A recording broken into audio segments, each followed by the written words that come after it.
I'm looking for justice and accountability for my husband. Betty Lou Power reached out after hearing a St. John's physician warn CBC that it's only a matter of time before someone dies waiting in a Newfoundland and Labrador emergency department. I wanted to set the record straight that it already happened in Newfoundland. Power's husband, Robert Power, died at the Carbonear General Hospital on March 10, 2025. He was 69, a retired miner with a chronic lung disease. His heart stopped. We went over because he had a little shortness of breath. They triaged him and they put him out in the waiting area. And we sat there for 10.5 hours and he died in the chair in the waiting area. Power has met with health officials, but she isn't satisfied. She's calling for an inquiry.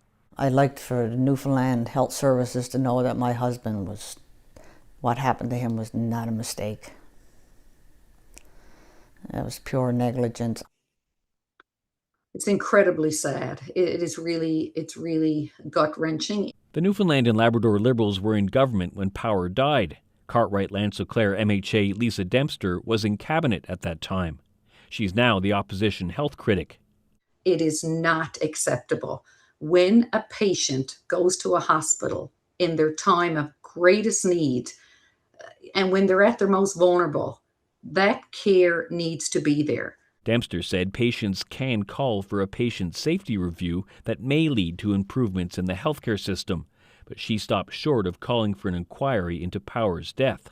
That would have to be a decision, obviously, of those in charge of healthcare right now. Power has reached out to the new PC government. They sent me right back to where I hit a brick wall, which the Newfoundland Health Services. CBC asked the province's health authority for an interview and received an emailed statement. It said, quote, "Emergency departments use a standardized, nationally recognized system, the Canadian Triage and Acuity Scale. Following triage, patients are encouraged to immediately notify the nursing team if their symptoms change or worsen while waiting.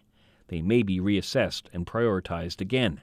A St. John's emergency room doctor recently told CBC News that waits of 10 to 24 hours are happening in Newfoundland and Labrador. Mark Quinn, CBC News, St. John's.